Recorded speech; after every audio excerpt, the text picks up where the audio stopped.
Welcome, lords and ladies, kings and queens, my noble court, to the Cosmic Archive, a living legendarium of a million worlds. I am Lord Master Leonis, humble scribe and archivist, curator of this fine establishment.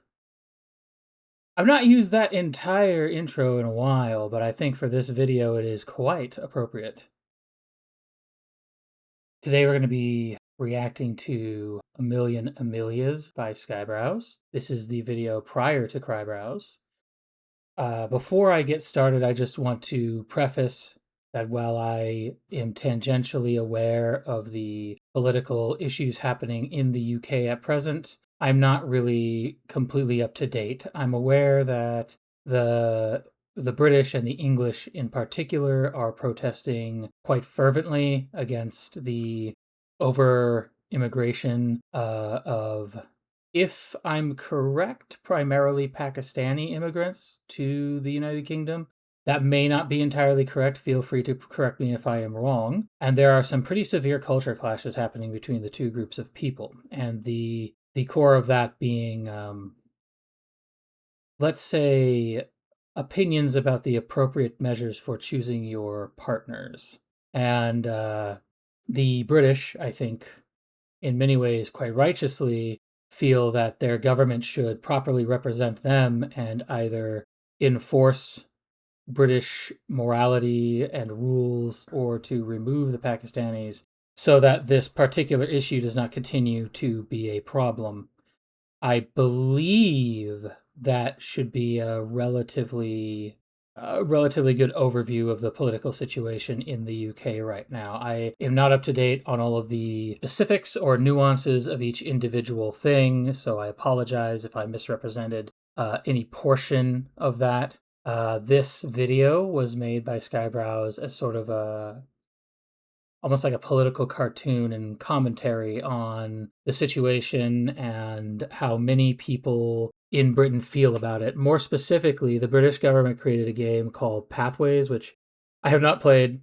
I'll admit that I watched Leaflet play it for about 10 minutes, and I decided I could not stomach the over-the-top propaganda of the game anymore at that point. It's very pointedly obvious that it is attempting to get you to believe a certain narrative, and I just don't like propaganda in general. If you're gonna propagandize me, you gotta do it subtly, man. Like, you can't put it in my face. I really can't stomach that. That being said, I also, just before we do the react, I also wanted to point out something that I heard Lord Intellectual say, which I think rings very, very true. Pathways was not made as propaganda for the middle-aged or for those who have already formed their opinions. It was made as a propaganda piece specifically for teenagers and children.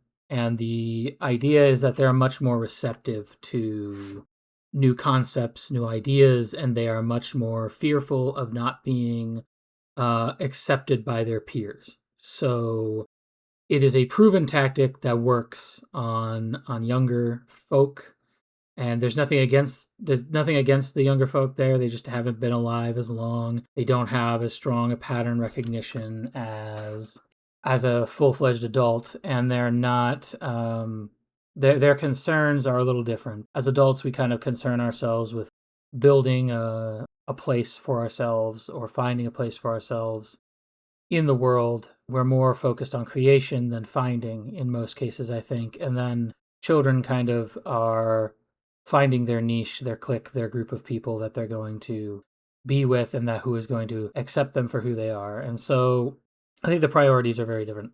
Okay, so all that having been said, we're going to react to this. I will do the same thing I did with Skybrows, which is that I will let it play through once with relatively minimal interruption, and then just in case anyone's seeing this for the first time on my channel, I very much doubt that, but just in case, and then I will run it back and get into the nitty-gritty. This one has a lot of history in it, and I love history. I've studied history for most of my teenage and young adult life. I've always been really interested in it, so I'm excited to talk about my favorite subject, my favorite school subject. So let's get right into it, shall we?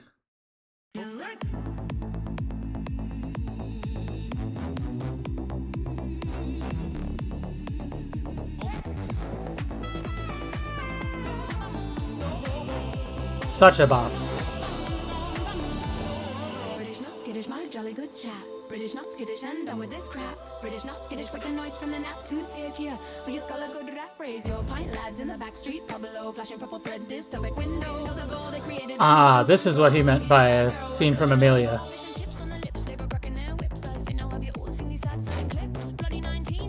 Hasn't been gold.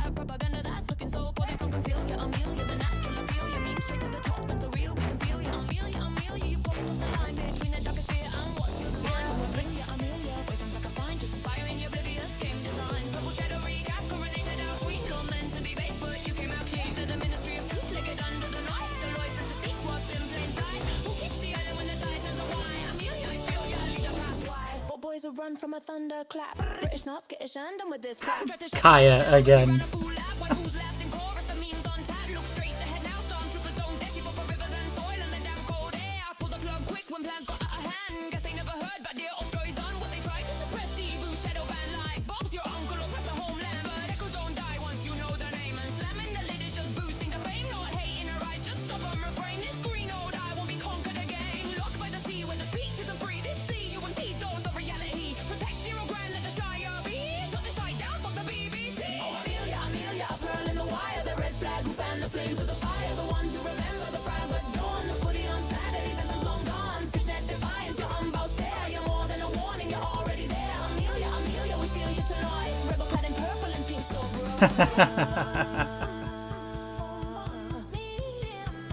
That shot in the theater is so good.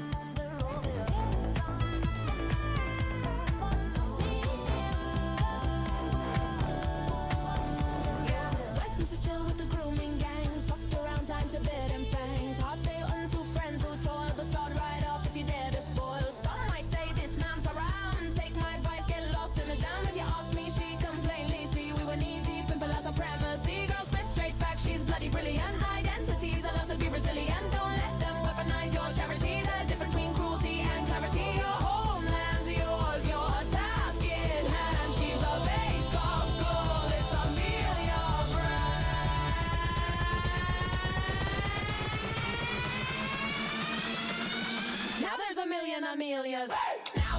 That mecha fox is so cool.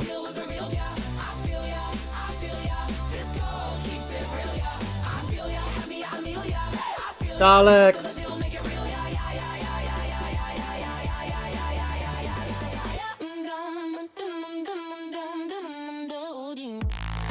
This bass drop is so sick.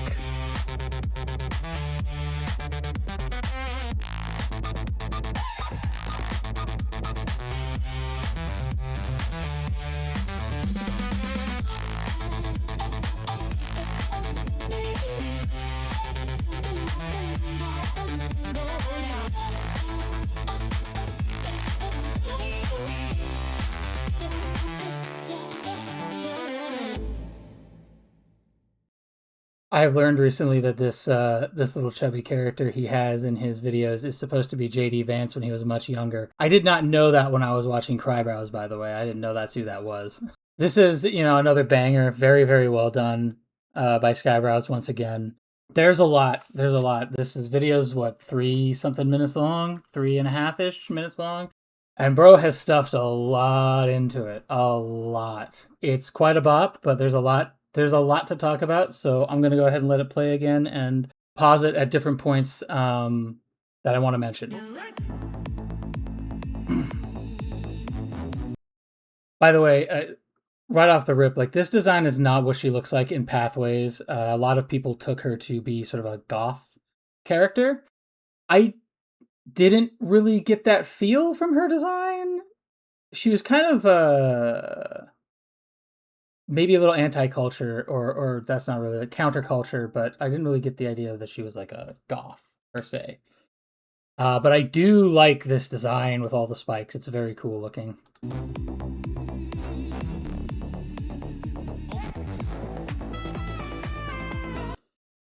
Okay, I believe this face, is in reference to Carl Benjamin, who went by Sargon of Akkad on YouTube for a very long time. Fun fact about the original Sargon of Akkad, that is the namesake of his channel, He's largely considered to be the first emperor in human history. He was the emperor of the Akkadian Empire, which is an empire that predates Babylon, Egypt, and Sumer. So it's like he was a pretty big deal, and we still haven't actually found the city of Akkad he ruled from yet. But he's mentioned in a lot of old archaeological records.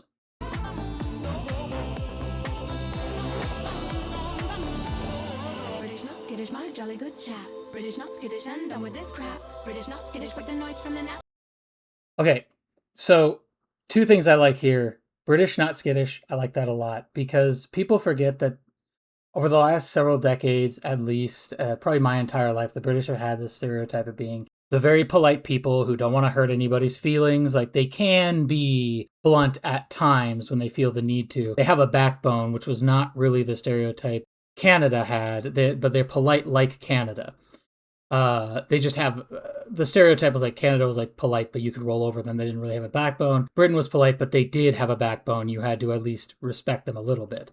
But a lot of people forget that Britain and England were one of the most powerful nations in the world, and they only really decreased in power over the last 150 years. Like, even when America was relatively new, when we were established, we were not the powerhouse in the world. Like, it took us a significant portion of time to establish ourselves as the dominant power on Earth. And to give you an idea of exactly how not long we've been the power on Earth, the removal of the American dollar from being backed by gold to being backed by oil was done by President Nixon in the 1960s. That action is the action that made the US dollar the world reserve currency. And we were not in the economic position we are in now until that point.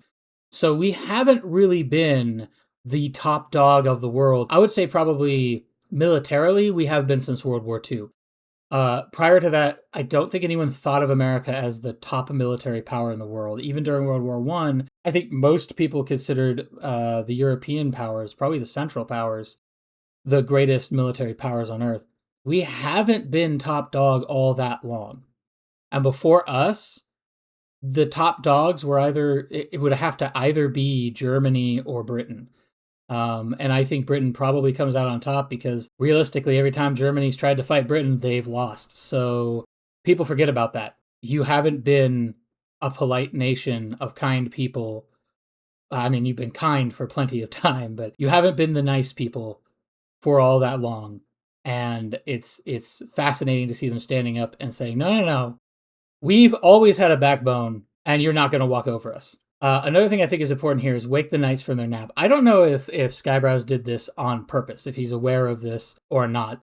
But if you look at a lot of old British, Scottish, Welsh, Gaelic myths about their heroes, the two that immediately come to mind is the Irish hero Cuchulainn and the English hero King Arthur. At the end of their stories, they have sort of a clause after they've lived their time, did their amazing deeds, or lived as king, or whatever they did, and they were interred into a grave. Alongside them were interred their closest friends, best allies, warriors that stood by them in the hardest of times. And all of these stories end with a clause that basically says that when in the case of, since we're talking about England, when Angleland, when Britain requires him most, Arthur will rise from his grave with the Knights of the Round, and he will fight for Britain when Britain needs him most. And boy, is Britain getting it right now. So I can see where this could be a callback to that mythological belief. Okay, two-tier Keir for your Skull of Good rap. The name there is in reference to Keir Starmer. For those in my American audience who don't know who Keir Starmer is, he's the Prime Minister of Britain at present. The term two-tier Keir refers to he's been accused of running a two-tier justice system. Or more specifically, that the police who are serving during his administration practice a two-tier justice system, in which case they consider more important the immigrants than the indigenous English people who live in Britain. I don't know for sure if that is actually what's going on, but I do know it is an accusation levied against him. And that is where the nickname Two-Tier Kier comes from. I believe this is the critical drinker in this shot. Okay. This is what Skybrows was talking to me in his response to my Crybrows video, that this is sort of the surrealist world of Amelia and Amelias that Pippa was running through in that video. And I had seen this video before, but I hadn't gone over and over and over it like I have now to understand it better. So I wasn't really thinking about this when I saw that. Okay, there. I'm going to be pausing this a lot for the second watch through. The girl they created and couldn't control is it's a very apt descriptor for her. She was created as a propaganda piece to try to paint those that argued for English rights as racists that were against immigrants and wanted to see ill befall immigrants. And well, that may well work on young children, and hopefully it does not, but it may well work on teenagers and young children to convince them through that means. For anybody else on planet Earth with a pair of eyeballs, that was so very clearly not the case. And so they made this character to be sort of a representation of the opposing viewpoint politically. And instead of going, how could you do this to us? The opposing political viewpoint, because ironically, Amelia's arguments are very accurate to the actual arguments that the British conservatives are making. They just said, well, she's ours now.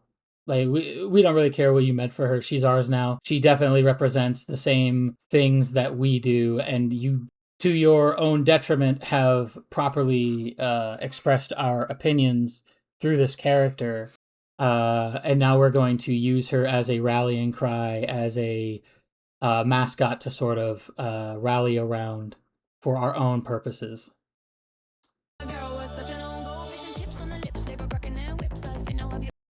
Okay, I believe they just said Labour cracking their whips, which I think is in reference to the Labour Party, which is the party presently in control. It's a party that Keir Starmer is part of in the UK, and they at least appear to not really care about what their indigenous population is asking of them, and are just acting in their own interests.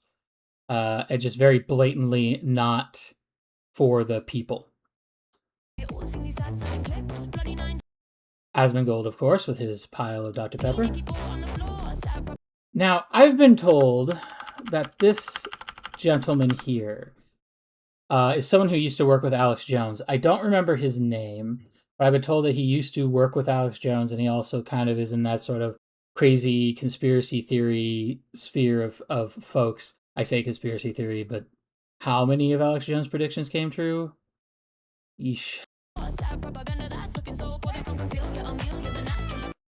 Is this... Hold on, let me go back a few here. Is this supposed to be sort of a anti-communist thing back here? Like, something effing sucks, basically? Or was this like a sentiment for Pathways here?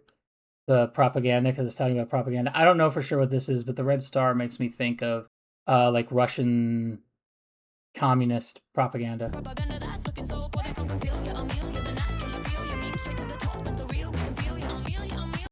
Okay, I also believe this picture burning was also something important within British politics recently, but I don't know what it was. I know what this makes me think of is that there was a protest in Iran in January where women were burning pictures of the Ayatollah. And I don't know if this has anything to do with that. I doubt it. I'm guessing there was probably someone burning a picture of Keir Starmer or someone else they didn't really like in the Labour Party.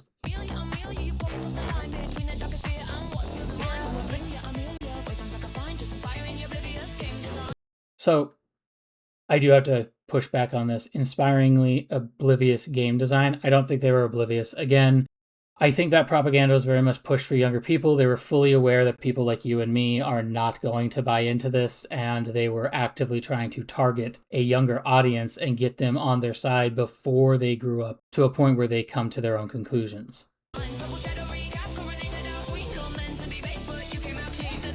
I also like this line that you're meant to be based, but you came out clean. I like that because I do know that certain groups in leftist circles of politics, they use the term based as an insult to people on the right wing. And the right wing saw Amelia as someone who was meant to be a weapon pointed at them, but instead they just took that to be their own mascot and moved with it. So in a way, from the conservative point of view, she was meant to be based as an insult, but the conservatives took her as actually based from their point of view, not an insult, but clean as a person should be.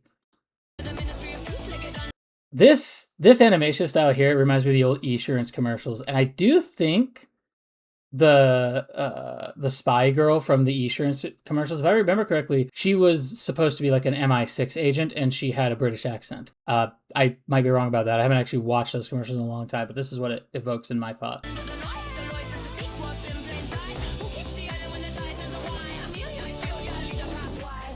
Ooh, Pathway mentioned. This is Phil Chan, or Philip Chan. But this animation style of his character reminds me of like the old Gorillaz animated music videos. Boys will run from a thunderclap. And of course we have Kaya. I am noticing there's a lot of this imagery that's very erotic around her, and sex sells, man.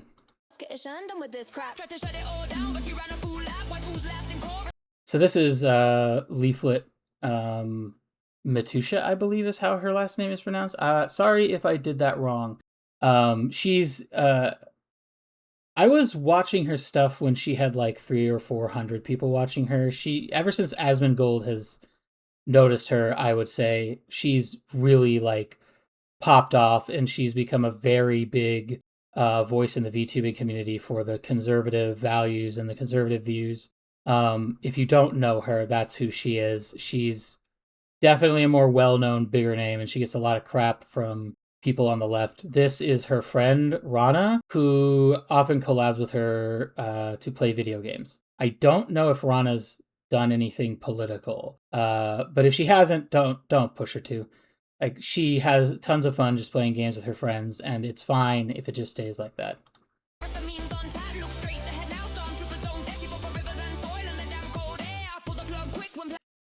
Of course, this is Kersha and Smugalana and Kitsune Mizuki, all three of whom have come under fire. But Kersha is very much a political streamer. Like, she's probably the biggest name in VTubing politics. She has a whole show called the Foxu News Report, which is a parody of Fox News. And she definitely leans more right-wing, more conservative. Smugalana has an interesting background in that her family is Russian. And so in many ways, she has a very unique take, because her family fled, if I understand correctly. Correct me if I'm wrong about this. Correct me if I'm wrong. But if I understand correctly, Smugalana's family is one of those that fled from communist Russia and came to America because they did not agree with the communist state.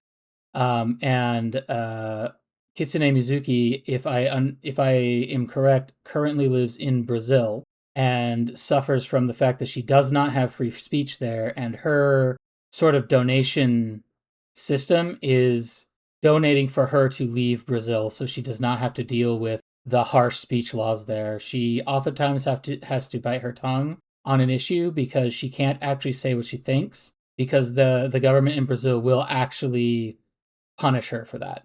And that is such a sad situation to be in. So if you have the option to help her remove herself from that situation, I definitely say that it's a worthy cause to back. So I looked up this word and I could not find anything. Maybe Google is just suppressing it, but I don't know what Streisand is a reference to. I probably could have asked my dad. He knows a lot of these old references too. So I don't really know what this is referencing to. I think this has to do, like, this mansion here I think the name Streisand, it seems associated with sort of a big mansion or something. So maybe this has to do with that. Maybe there was a backroom meeting that happened there. I don't know. But I could not find a solid line to figure out where Streisand is. This sounds like something that would be very, very obvious if you're British. Like, it's very important, probably, to British politics. I love that Nux is the drummer. We have Moist Critical as the guitarist, and I'm not really sure who the other two here are. And Evil Neuro and Evil Neuro. This is probably the cutest AI ever gets, is this sort of interaction between Vettel and his AI daughters. Realistically, I'm probably going to get slapped for this. I don't think these AIs actually have any emotion to them. I think it's scary how far AI has come. I'm not against continuing. As a country, we have to. Because if Britain and America and the West does not continue to create better AI, China will just roll over us when they're finished. They've already created their literal robot army is already ready to go. So, but as much as this appears one way, I don't think these are emotional beings. I could be wrong about that. Vettel may have accomplished something that I truly believe to be impossible, and if that is the case, then damn, more power to you, bro. You're way more influential than I am, but realistically, I just don't think it's possible for a computer to see the world as humans do. I think maybe eventually AI will develop something that, for them, acts in the same capacity as emotion does for us, and that emotion gives us information that raw data doesn't necessarily give us. And I think maybe AIs will eventually develop something like that, but it won't be emotion as we humans understand it. This mirror shot is so cool. Also, I'd like to point out, it said there, no hate in her eyes, just stubborn refrain. And I think that a lot of people, especially on the right, on the conservative side, definitely feel that way. Like, we aren't hateful people. You know, you keep painting us as hateful people. We aren't hateful people. We just don't think this is good, and we will stubbornly stand and say that we don't think this is good. You know, and I think a lot of the people on the left, they just don't seem to see things from that point of view. And this Green Isle won't be conquered again. I also looked to see if this Green Isle was like an old term for Britain or England. I didn't find anything about that, so I thought this might be something in the vein of like the greatest nation of God's green earth, which is something we Americans tend to refer to America as. I thought this might be something similar, but it is not. I like this too, this CUNT's dose of reality. This isle on the sea where the speech is not free, this CUNT's dose of reality. Very, very, very good words. Protect your grand, let the Shire be. I think it's also important to note that while Shire is very much associated with J.R.R. Tolkien, the term Shire is extremely important to British history. Shires was pretty much the word for any like small town or village within the purview of a count or a baron that ruled over a county or a barony that wasn't like part of a major city. It was out there in sort of the country land. And the Shires were often where a lot of the production for things were done, because it's where you would have herds of sheep and of cow and pigs and any form of cattle. Like if you're making food, if you're growing meat for the people of England to eat, it's usually being done in the Shire. And so when the Shire is attacked, that's not an attack, that's not a blunt force basic attack on Britain. It is specifically an attack on the resource development areas. And so the Shire is extremely important in British history and British politics. Like the Shire means so much more than Bilbo Baggins and the Hobbits. Like this is the backbone of England and of Britain.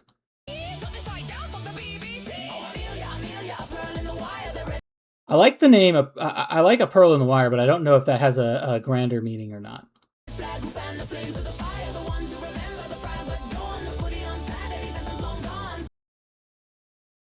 Let me find a clearer image here. This, I imagine this is referring to a British tradition of sorts. In America, we definitely do have like our like tailgate barbecues with football games, and I'm imagining for British this must be very similar. Fry up at dawn, footy on Saturdays, and I'm guessing that Anthems Long Gone means that they don't sing the British national anthem at soccer games anymore, or football games as the British refer to them. If that's true, that's very sad. That is probably one of the most immediately obvious signs that the British government no longer values the input of the British people. And that's a very, very serious problem that in most times in history has led to revolutions and civil wars. So that's a bad, bad sign if it is occurring. I should be more specific. It's not that we had anthems at big games, but that is the thing. I want to make sure I'm specific about this. By the way, this is Count Dankula. It's that when it's very clear that the British, when it's very clear when a government no longer cares about its people or their opinions or their desires, that is the thing that tends to lead to revolutions and civil wars.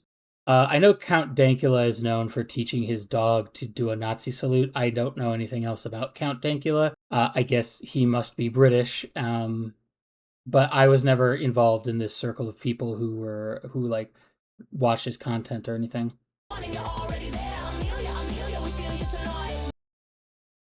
This image of Skybrows with his Amelia Dakimakura.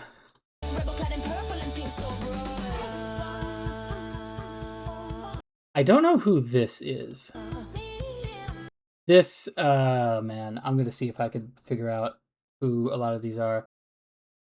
A lot of them, like, I've seen their names, but I don't know them super well. We have right here in front and center, we have Nuxtaku, Leaflet, and Ember Paradox. I've seen the mummy person around. I don't know their name. This guy's name is Mavlock. This is Feeble Mind. I don't know who the blonde character here is.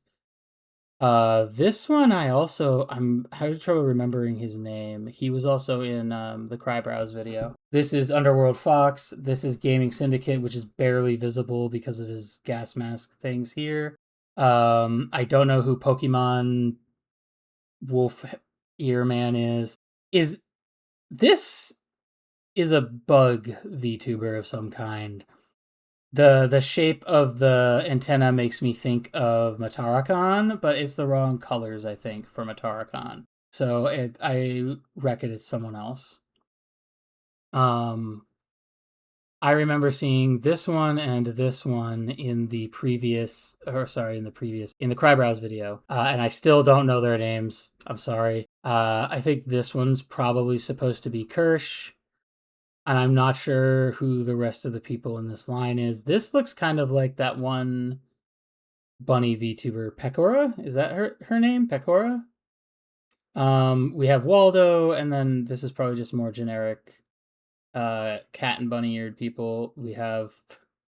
I don't know if this would count as God Emperor Trump, because it seems more like the glasses are reflecting light than his eyes are actually glowing. And this is probably Asmongold. I don't know who this is. There's a number of people we're going to see shortly where I don't know who they are because I'm not up to date on modern British politics. And I wasn't paying attention to a lot of the politics over the last couple of decades. I only am really aware of Keir Starmer and a couple other names because they've been in the news a lot recently.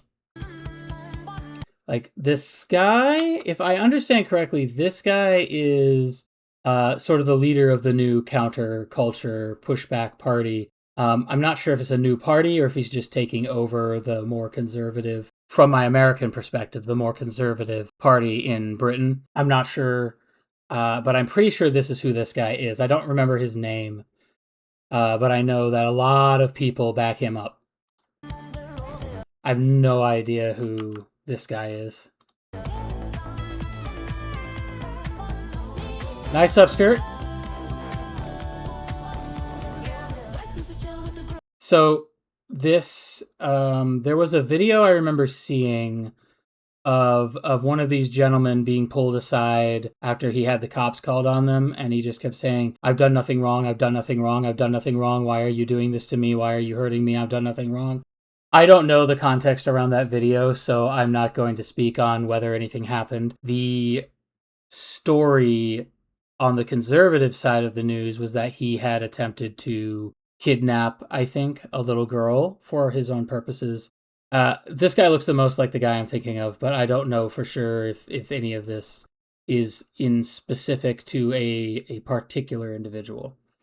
But this is, he says right here, Westminster's chill with the grooming gang. So this is what the British seem to be complaining about the most, is they claim the overwhelming majority of conservatives are very certain that there are groups of Pakistanis who are basically just grabbing girls and either attempting to just do their business with them on the spot or take them somewhere else, or they're learning that they might have to convince these girls to spend time with them willingly in order to get away with it in the eyes of more people, apparently. This is something that that is popping up as a pretty common news story on the right. I don't have reason to believe it's false at this time because there's just been a lot of cameras on it. There was that girl who had like the axe she came out with. I remember that. So this is the primary issue that the people of England are having right now, and they're continuously asking their government do something about this. And from what I can tell, the government's just saying, this isn't happening, shut up. Which, let's assume that's true. If that is true, that's not how you answer that. You need to show some goodwill and good faith to your people if this is a concern they're giving you.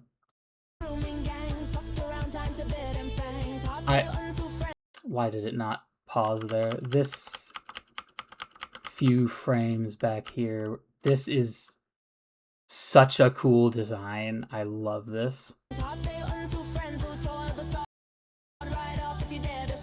So right here, I also want to make sure that this is very emblematic of the position on the right, the conservative position. Is he says, our hearts remain open to friends who toil, but sod right off if you dare to spoil. And they're basically saying we're not against immigration. We want friends who will help us build a better tomorrow, and people who are willing to set aside a degree of their personal issues to build a better tomorrow for the children who come after us.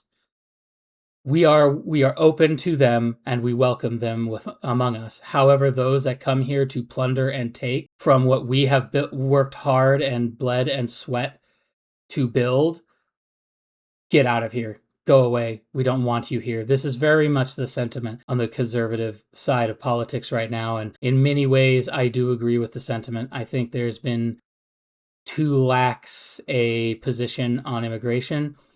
I think more from a point of view of like, you imported too many people at once and now there's massive culture clashes happening as a result of that. This clearly turned out to be a poor decision and we should do something to mitigate or reverse that decision because it's clearly not working to make a better tomorrow.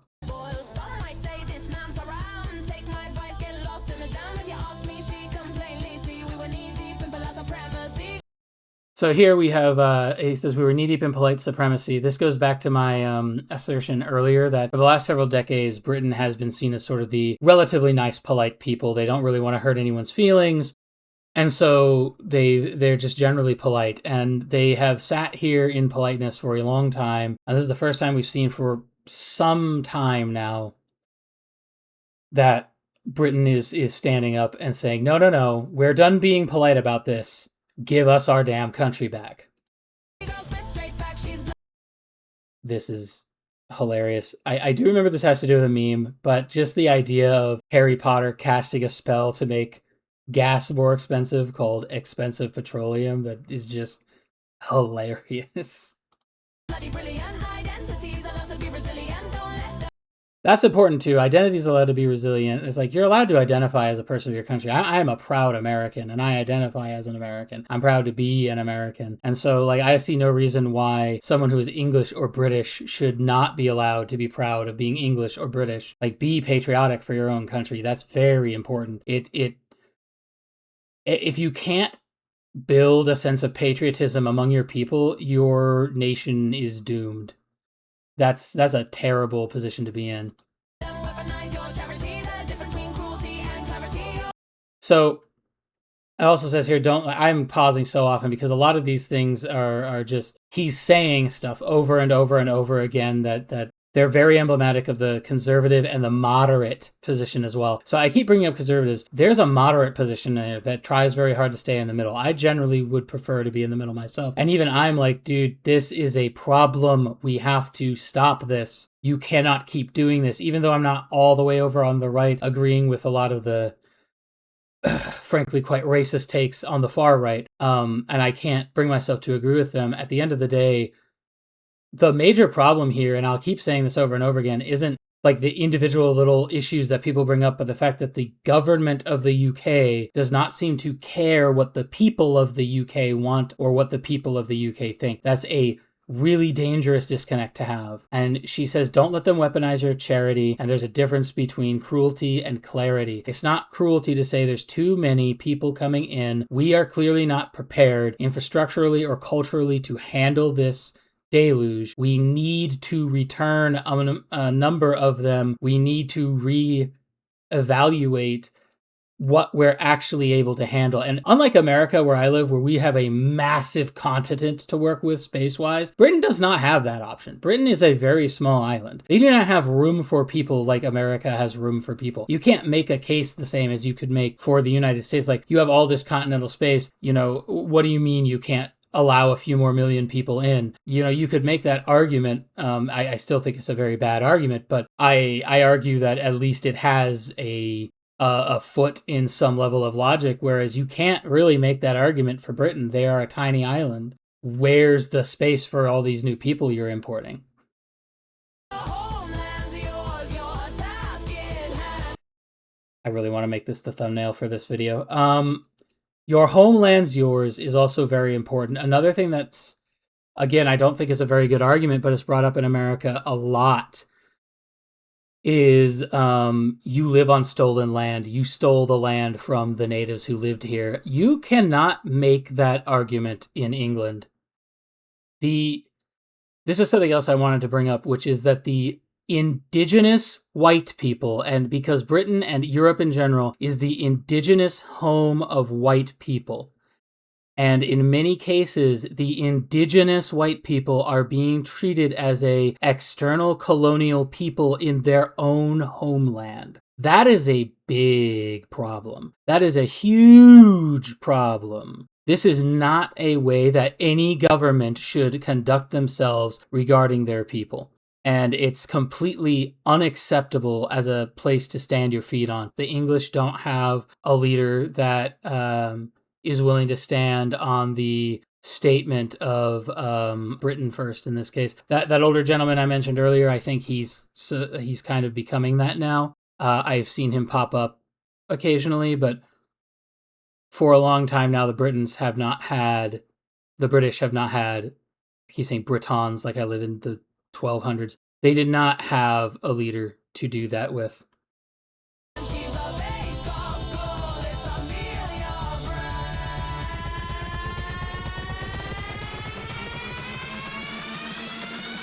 Now there's a million Amelias. I love this design. This is so cool looking, the big gloves and whatnot. Also, now there's a million Amelias. The namesake of the song, roll credits, but there's a point. You put this person, this fictional character out there, and now you have an army of people saying, no, actually, she's right. Pay attention to your people. Now there's a million Amelias. Goals reveal was revealed, yeah. I feel ya, I feel ya. This goal keeps it real. This I like a lot. I like this a lot.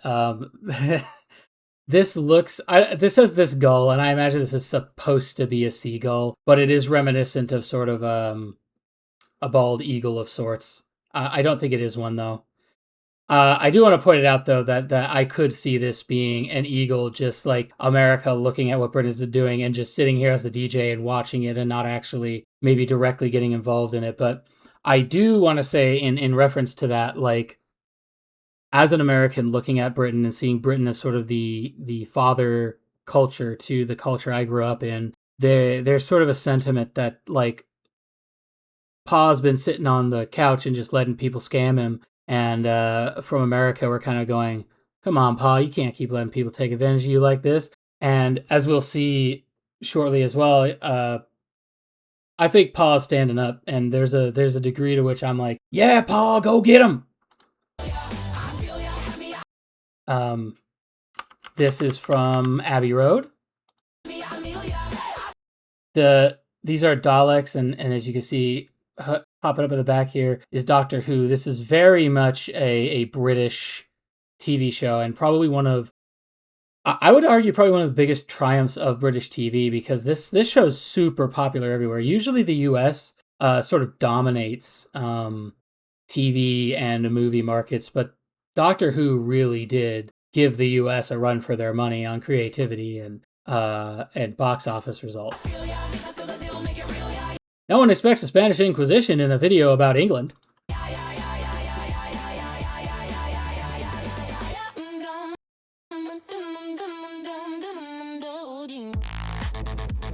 This right here, Michan versus Procurator Fiscal. This is the case of Count Dacula being in trouble because he taught his dog to do the salute.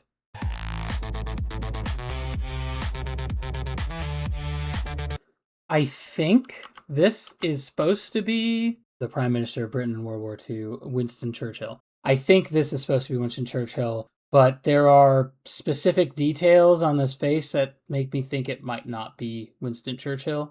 So I'm not really sure if it is or not, but we just saw the British attacking the Nazi Germans in World War II, and then we get a cut to this, which makes me think this is probably who this is. It's probably either Winston Churchill or whoever was king at the time. I don't know who was king during World War II. Okay, this is important too. The Slavery Abolition Act of 1833. The U.S. fought the Civil War in the 1860s. The Emancipation Proclamation was done, I think, in the late 60s. A full 30 or more years prior to this, Britain had already abolished slavery in their nation, and they were pushing the rest of Europe to do the same.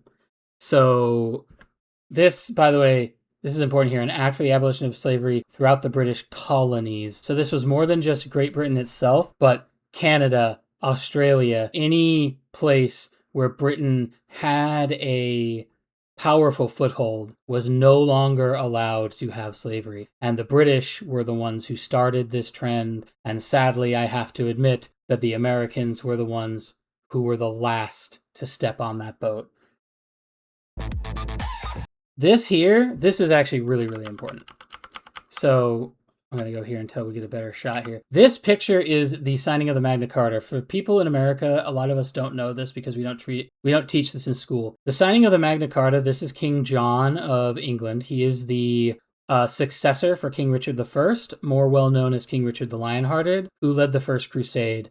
And in America, King Richard the Lionhearted has a very positive view. King John has a very negative view, thanks to our own Disneyfied version of Robin Hood and the depiction of Prince John at the time in that movie. This is King John. These are a bunch of barons around King John, and this right here is Stephen Langton. Stephen Langton was the Archbishop of Canterbury at the time. And this situation is preceded by about 5 to 6 kings who all made a proclamation to the barons, to the nobles, guaranteeing the rights of the nobility and the peasantry during their kingship. John is the first king in this line not to make such a proclamation upon taking the crown. That, combined with the higher taxes that the barons were receiving, or the higher taxes that were being demanded of the barons, due to King Richard's crusade, and as well as apparently there was a ransom that King Richard had to pay as well, which those things together caused him to tax more heavily the barons. The barons were not happy about this. And so what you're seeing here is that there was a bunch of barons that were like, guarantee us our rights, or we're done following you, and if necessary, we're throwing you off the throne. And John kept saying something to the effect of, trust me, bro, just stick with me. I will guarantee your rights, just stick with me. John was spending a good deal of time in his early reign trying to maintain control over Normandy in France. When that failed and he returned to England, the barons confronted him. And a group of these barons were like, had no desire for peace whatsoever. They wanted to fight. They wanted to completely rebel against King John. And Stephen Langton here, the Archbishop of Canterbury, is the reason that did not happen. He was the one who came in and said, hey, listen, guys, as a representative of the church and as a representative of God and his goodwill, let's at least go to John and ask before we do this. And he was able to bring the more rebellious barons to heel.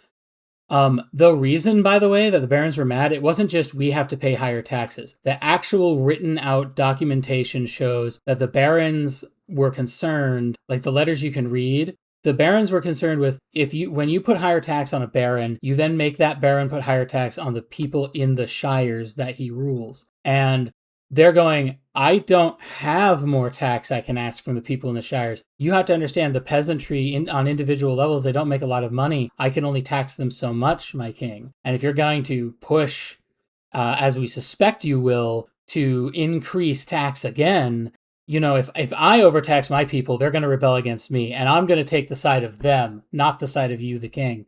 This is the basis for every anime that has shown good nobles who will not take the side of a greedy king over the side of their people, and who care about their responsibility as a noble to the people they rule over. This event is the historical precedent for every fictional story you've ever seen with that in it, including every anime that has these in there. If you're an enjoyer of anime, there's a whole bunch of anime plots that don't exist if this didn't happen. So you should care about history of things like this, because this is what brings about different forms of art. This is a real life thing. Art imitates life. And I think in many ways we're seeing life imitate art again, with leadership starting to rise in Britain who take the side of the people over the side of the government. This one says championed for the Universal Declaration of Human Rights. I don't have details on when this was passed. This looks like a UN charter type thing. I'm guessing this was probably a declaration made in the UN. I'm not super aware of this one, and this is probably bad that I'm not super aware of this. I know that I've heard talks about human rights and being careful about what you make a human right, because you do not want to over-obligate a government, because if it does get over-obligated, then it starts using force to make people do or give up things in the name of human rights when they're being very forceful against humans and forcing people to give things up they don't want to give up. This looks like Sir Isaac Newton to me, but I'm not 100% sure. I don't know who this is, but he's got a lot of sort of Egyptian hieroglyph type symbols behind him, so I'm guessing he was an important Egyptologist or archaeologist. This is either William Shakespeare. I think this has to be William Shakespeare because of the outfit. Yeah, this has to be William Shakespeare. Here we go. There's Papa getting up and getting angry.